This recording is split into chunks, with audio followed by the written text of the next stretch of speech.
En 1960, Dubaï n'avait presque pas de routes modernes. Mais aujourd'hui, Dubaï, c'est l'un des centres économiques mondiaux les plus puissants.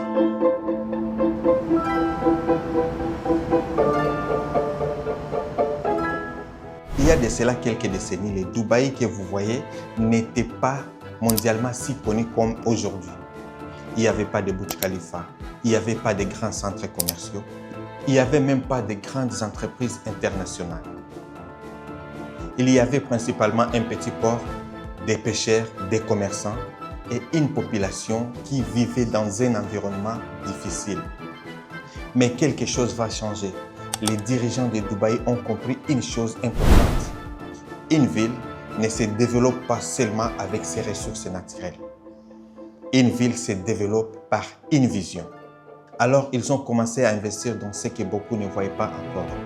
Les infrastructures, les commerces, les connexions avec le reste du monde. Et leur objectif n'était pas de vendre seulement ce qu'ils avaient. Leur objectif était clair. Rendre Dubaï l'endroit où le monde entier peut venir faire du business.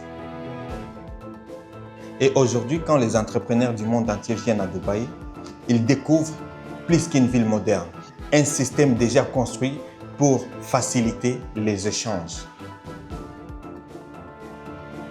Alors, que devons-nous apprendre de cette histoire?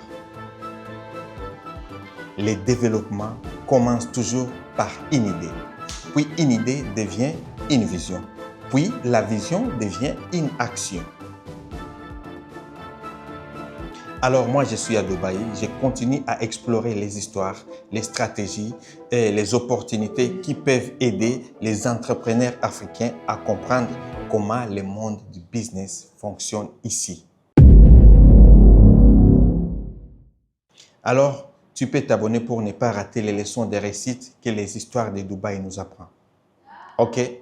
Ciao!